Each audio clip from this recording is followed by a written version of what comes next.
Bueno, buenos días. Como ha dicho Juan, mi nombre es Raúl Jofrén, soy contratado predoctoral del Departamento de Geografía de la Universidad de Zaragoza y bueno, vengo a hablaros del trabajo que hemos desarrollado en el que hemos evaluado el sistema JEDI de la NASA para la clasificación de modelos de combustible en ambientes mediterráneos. Bueno, los bosques son espacios muy importantes en el actual contexto de cambio climático porque proporcionan una gran cantidad de recursos ecosistémicos.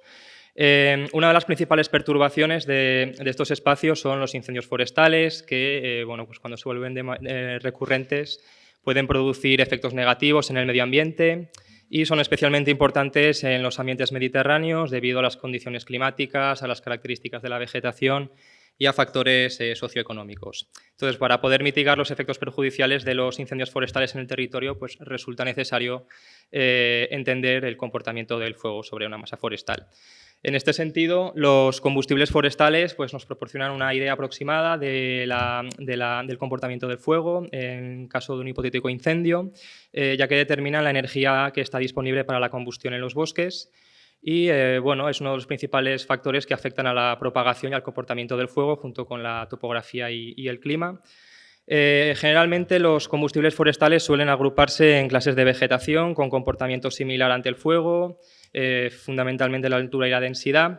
Y existen diferentes tipos de clasificaciones de tipos de combustible. En los ámbitos mediterráneos se suele utilizar el modelo Prometheus, creado en el año 99 y que está adaptado a combustibles de los ecosistemas mediterráneos. Consta de 7 clases en función del elemento principal propagador del fuego.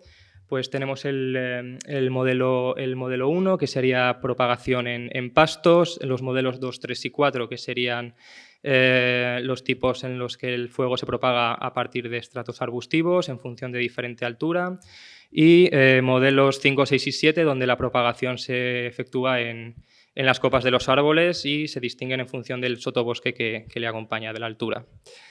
Bueno, en las últimas 2 décadas se ha demostrado que la teledetección LIDAR es eficaz para el modelado de combustibles forestales y en este contexto nuestro trabajo, nuestra idea ha sido evaluar el novedoso sistema JEDI, que es un LIDAR satelital desarrollado por la NASA, para clasificar combustibles forestales del modelo Prometheus en un ambiente forestal mediterráneo mediante técnicas de clasificación de Machine Learning. Para ello hemos utilizado 6 versiones de datos que existen en los datos de JEDI, que proceden de 6 algoritmos de procesamiento diferentes que han efectuado sobre la onda continua que registra el sensor. Y como objetivos secundarios del trabajo, bueno, pues está el desarrollo de una metodología para la selección de datos JEDI de mayor calidad y para conocer el efecto de este filtrado en la precisión de los modelos de clasificación, puesto que los datos LIDAR satelitales en general suelen estar afectados por ruido atmosférico, ruido solar y, por tanto, poseen una alta incertidumbre. También hemos comparado los diferentes ajustes que hay entre los grupos de algoritmos disponibles y también otro objetivo pues, es conocer más o menos cuáles serían las variables más representativas para la clasificación de tipos de combustible Prometheus.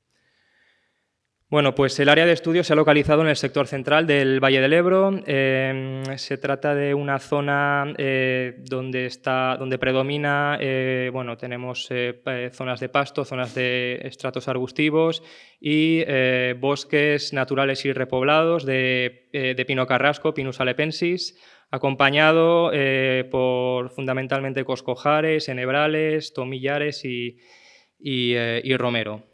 Bueno, aquí tenemos en la imagen la cartografía, las huellas JEDI con las que hemos trabajado inicialmente, y a la derecha tenemos un ejemplo de cada tipo de combustible dentro de cada una de las huellas JEDI. La mayor parte del área de estudios se localiza dentro del Centro de Adiestramiento Militar de San Gregorio, al norte de la ciudad de Zaragoza. Y bueno, materiales, lo que hemos utilizado ha sido pues eso, el sensor JEDI, es un sistema LIDAR de onda continua que va a bordo de la Estación Espacial Internacional, recolecta datos globales desde abril de 2019 entre las latitudes 51,6 grados norte y sur, es decir, no tenemos datos de zonas polares. Dispone de 3 láseres LIDAR que producen 8 transectos de huellas de unos 25 metros de diámetro y que están espaciados 60 metros en la dirección de la órbita y 600 metros en la transversal aproximadamente. Y existen diferentes tipos de productos disponibles y en nuestro caso hemos utilizado los productos L2A, L2B y L4A de los 6 algoritmos de procesamiento existentes. La metodología, el proceso metodológico, bueno, pues ha constado en primer lugar de la adquisición de esos datos JEDI. Del producto L2A hemos extraído datos de percentiles de altura que están distribuidos en rangos de 100 intervalos, de RH0, RH1, RH2 hasta RH100. Del producto L2B hemos extraído 3 índices de vegetación, el PAI, el PAVD y el FHD. Y del producto L4A hemos extraído estimaciones de la biomasa superficial. Hemos descargado un total de 28.936 huellas que intersectaron nuestro área de estudio. Bueno, pues una vez adquiridos los datos, hemos realizado una serie de filtros de calidad.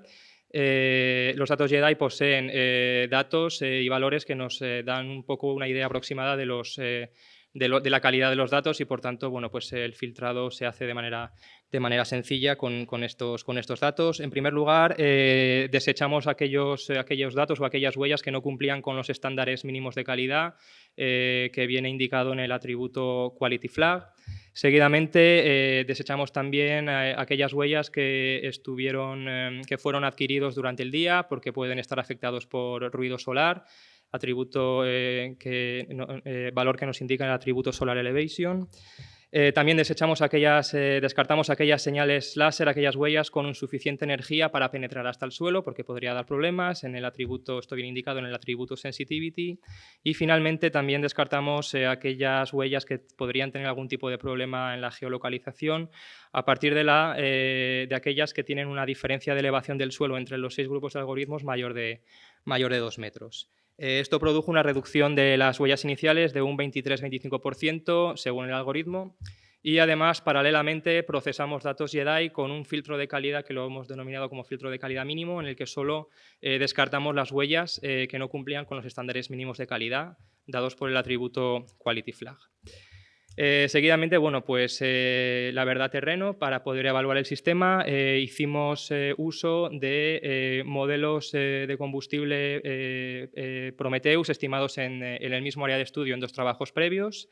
Esta información que estaba rasterizada la extrajimos a cada una de las huellas JEDI filtradas y solo extrajimos aquellos tipos que eran coincidentes en ambos estudios para darle una mayor robustez a la verdad terreno. Esto produjo que la muestra final fuera de 1.268 huellas JEDI con el filtro completo y de entre 1.741 y 1.858 huellas con el filtro mínimo en función del grupo de algoritmo con el que trabajamos.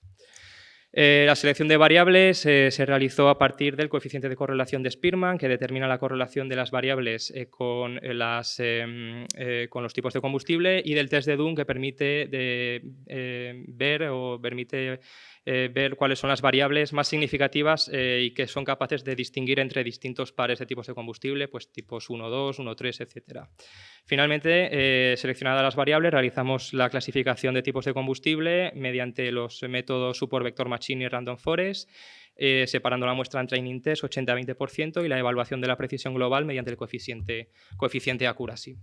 Bueno, en cuanto a los resultados, pues la selección de variables, las variables del producto L2A, del RH77 al RH96 obtuvieron coeficientes muy elevados, se correlacionaron bien con los tipos de combustible. Los 3 índices de vegetación del producto L2B tuvieron coeficientes algo menores, pero similares, excepto el FHD, que tuvo un coeficiente menor, y el producto L4A de biomasa también obtuvo coeficientes elevados. Y respecto a las variables significativas que son capaces de distinguir entre tipos de combustible, bueno, pues también encontramos varias métricas del producto L2A como significativas para distinguir estos modelos de combustible.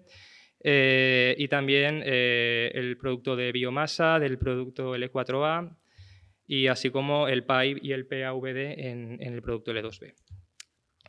A partir del análisis de estas variables significativas, bueno, pues seleccionamos aquellas que tuvieron mayor importancia, que fueron RH65, RH80, RH90, PAVD y la biomasa.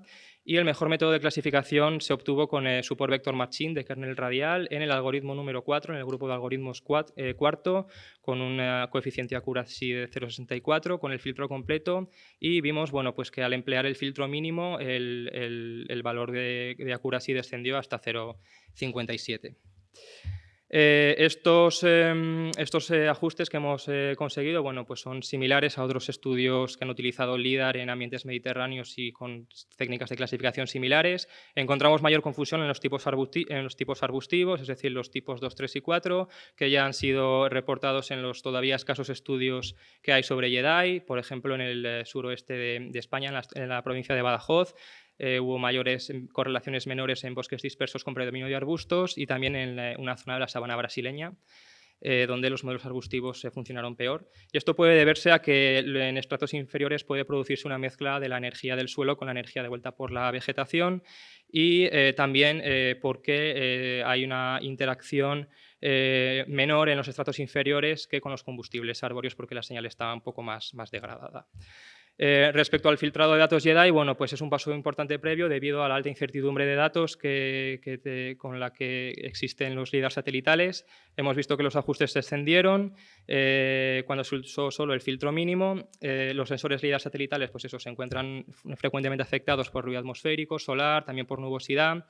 Y en los datos Yedai bueno, pues se incluyen variables que indican la calidad del dato, con lo cual bueno, pues permite filtrar de manera sencilla aquellas huellas de alta incertidumbre. Nosotros hemos usado una serie de filtros que han sido utilizados previamente y, por ejemplo, Fayad y otros en 2021 observaron que en su caso la hora de adquisición era el factor de mayor impacto en la viabilidad de los datos Yedai. Y bueno, la precisión de la clasificación es susceptible de mejorar y esto podría pasar mediante la integración con otros sensores. Bueno, pues se ha visto en algunos trabajos anteriores donde se han utilizado LIDAR satelitales que se producen mejoras, cuando se incluyen imágenes multiespectrales. Del mismo modo también se mejoran las clasificaciones cuando se utilizan imágenes multiespectrales con LIDAR aeroportado. Y bueno, Yedai permite integrar datos con otros sensores. De hecho, ya han sido realizados algunos estudios donde se han integrado datos Yedai con información multiespectral de Sentinel, de Landsat y también con otros datos LIDAR como el sensor Atlas, que también es un LIDAR satelital, o radar. Bueno, pues como principales conclusiones del estudio, pues hemos comprobado que el Yedai estaría capacitado para clasificar estos tipos de combustible Prometheus. Los mejores ajustes los hemos alcanzado con el método de clasificación Support Vector Machine de kernel radial. Las diferentes versiones de datos obtuvieron ajustes más o menos similares, aunque el grupo que mejor funcionó en nuestro caso fue el algoritmo número 4.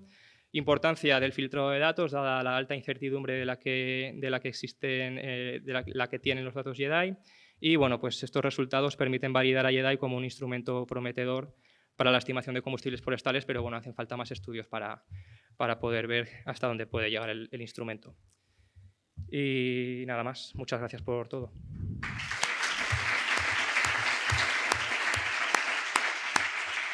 Gracias, Raúl. Te he avisado tarde de los 2 minutos, o sea que hemos consumido el tiempo ya.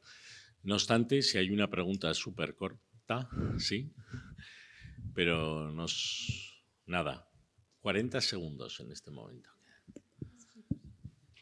O sea que puedes no responder.